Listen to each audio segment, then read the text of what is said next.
Chapter 148, The First Time Controlling Beast Taming. Demi-Immortal Essence Blood. The Legacy of Demi-Immortal Jin Han _2. Han Yi, enduring the frigid pain in his back, continued to charge forward. Luk Shuangshuan licked the fresh blood on her finger, let out a howl, and charged forward again. In another direction, a blue giant scorpion also lunged at Lu Zhuanshuan. The sword strike from earlier did not kill them all but instead enraged them.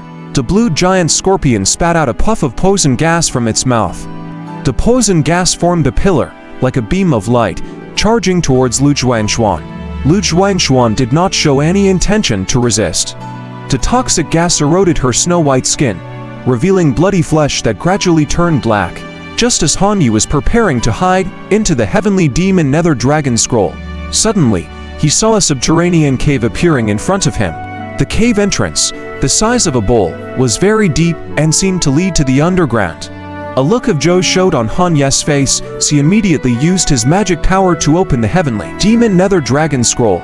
With a whizzing sound, Han Yi vanished in the poison fog mountain, entering into the inner space of the heavenly demon nether dragon scroll.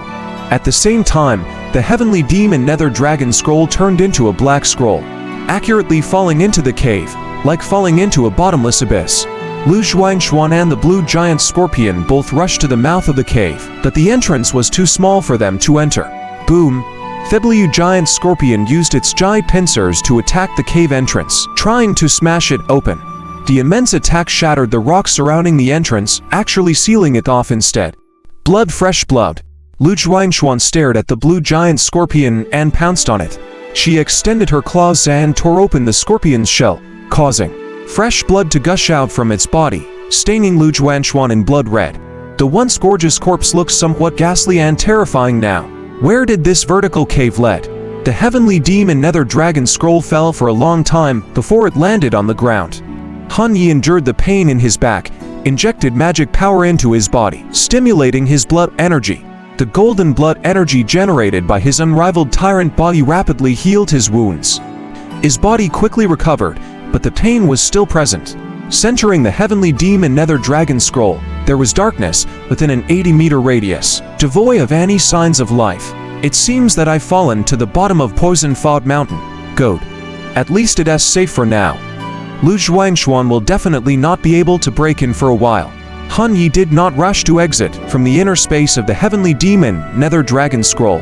He decided to first recuperate his injuries. It won't be too late to leave then. After taking a healing elixir, Han Yi started to circulate the little remaining magic power in his body, and began to refine the elixir, healing his injuries. Several hours later, Han Yi's wounds were largely healed and his physical body had returned to its peak state. Swoosh! The heavenly demon nether dragon scroll flashed, and Han Yi stepped out, appearing in a pitch-black underground world.